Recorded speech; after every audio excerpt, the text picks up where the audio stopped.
各位弟兄姊妹，你哋好，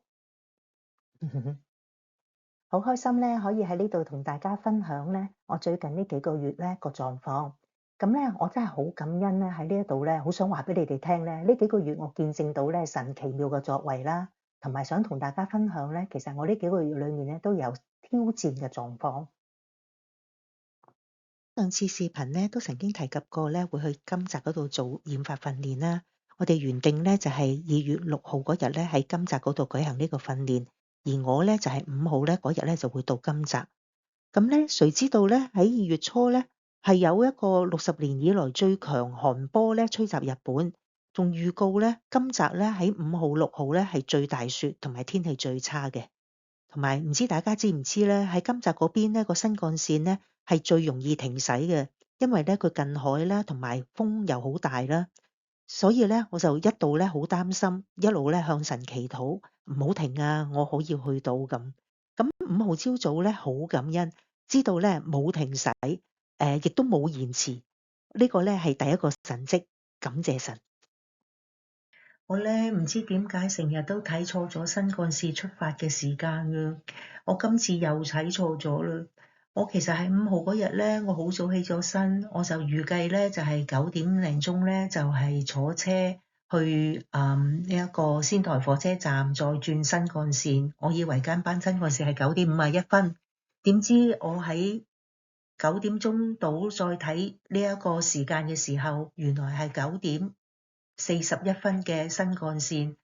感謝神，我咧能夠搭到一班巴士咧，喺好快咧嘅時間咧就去到呢個仙台火車站，當中咧係完全冇塞車，亦都咧冇停紅燈，好順暢咁樣到達，好感恩，多謝神。咁我哋6號嗰朝早咧就如期咧出發咧去呢一個訓練嘅場地啦。咁嗰日好感恩，天氣咧轉晴，我哋見到藍天。咁咧有一位姊妹咧，佢咧就住富山嗰邊。咁咧富山嘅積雪咧比金澤咧都仲更加要犀利。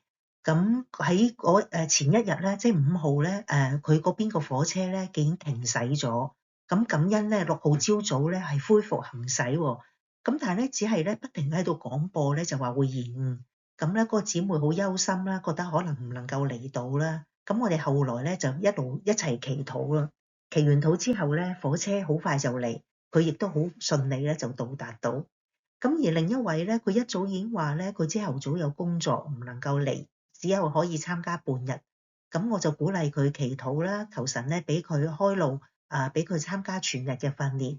咁咧6號嗰朝早咧，係因為天氣預告咧大雪嘅緣故咧，所以佢原本嘅工作咧取消咗，所以咧佢係能夠參加全日嘅課程。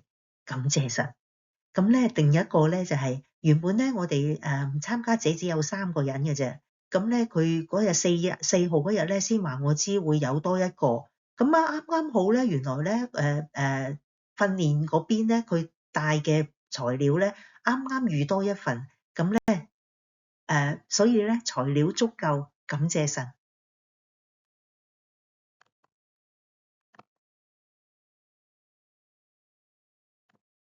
感謝神，呢個訓練咧係順利完成咗，我哋咧已經準備好入災區服侍啦。喺教會英文班裏面咧，我認識咗一位女士啦，佢話俾我知咧，佢會辭職，跟住會結婚，跟住咧就會同個丈夫一齊咧係搬翻去咧佢丈夫個家族嗰度咧，同佢哋一家人一齊住。咁咧後尾咧再知多啲嘅時候咧，就係原來佢個丈夫嘅家庭咧就係天理教嘅家族嚟嘅。咁咧就佢個屋企咧就好似教會一樣啦。咁佢個爸爸媽媽咧就好似牧師師母咁樣。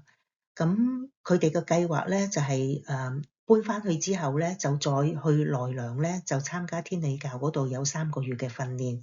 其實知道佢哋嘅計劃之後咧，我心裏面咧就有啲着急同埋有啲擔心。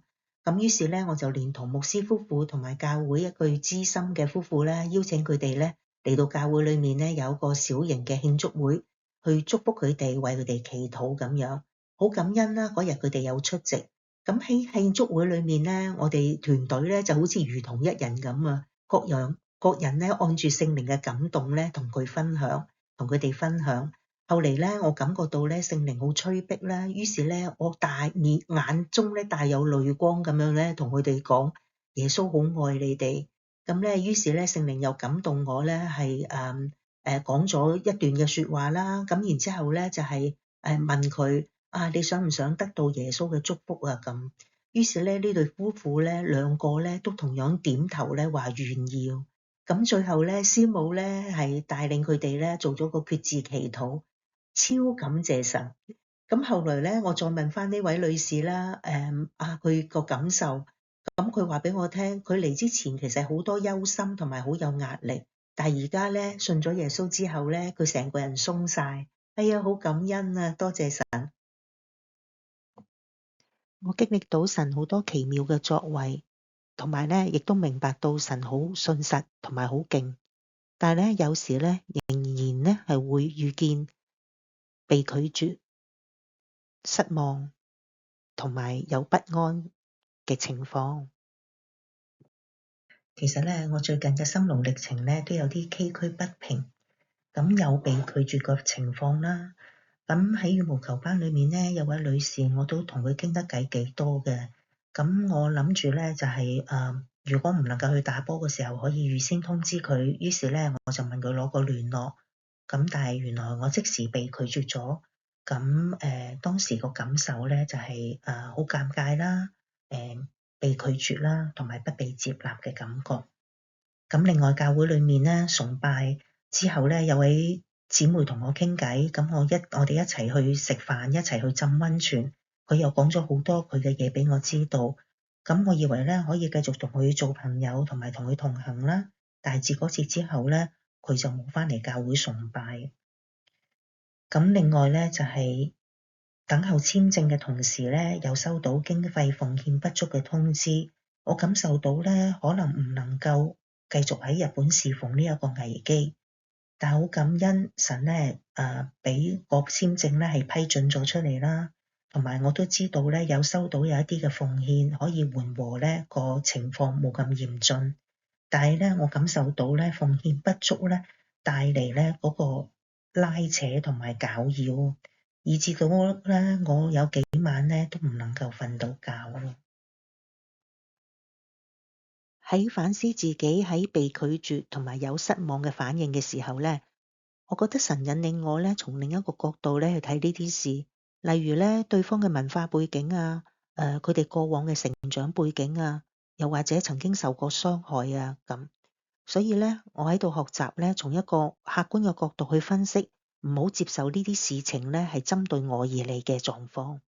另外，當我處身喺簽證未人批覆同埋咧現金不足嘅狀態之下咧，我感到自己咧可能唔能夠咧繼續喺日本侍奉，要返香港呢一個危機裏面，我覺得不安。喺禱告裏面咧，聖靈提醒我，正正就因為唔知道還有幾時可以喺日本侍奉，所以咧要做得幾多就得幾多嘅心情咧去面對。所以喺呢段時間，除咗咧如常嘅侍奉之外咧，我都參加咗另一個教會嘅短宣隊，喺東京教會嘅一個醫治特會。我有參與咧為日本人祈禱服侍，亦都見證到咧有人信耶穌，亦都有人得醫治。我感覺到好興奮，我睇到咧神嘅大能同埋咧感恩啊，佢咧讓我參與同埋見證佢所行嘅神蹟奇事。喺透過屬靈導師引導啦，同埋同天父爸爸嘅對話之後咧，有另一個反思咧，就係我喺神裏面嗰個身份，宣教士嘅身份嘅定位嘅問題。比起以前咧，而家咧，我覺得自己咧同神嘅關係更進深咗。站立咧就較以前咧更穩妥。以下咧係啲代禱事項啦，希望大家咧為呢啲事情祈禱嘅。咁咧第一樣嘢咧就係為到剛剛信耶穌嘅嗰對日本夫婦啦，能夠咧行喺神為佢哋預備嘅完美計劃當中啦，同埋咧佢哋喺耶穌嘅愛同埋保護當中成長。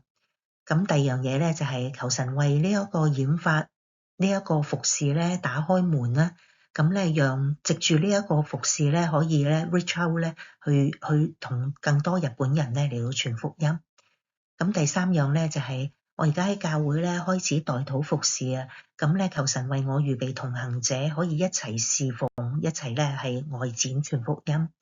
咁跟住咧就係請為我咧喺日本宣教服侍有足夠嘅奉獻支持祈禱啦，好讓咧我能夠專注嘅去侍奉神。多謝你哋。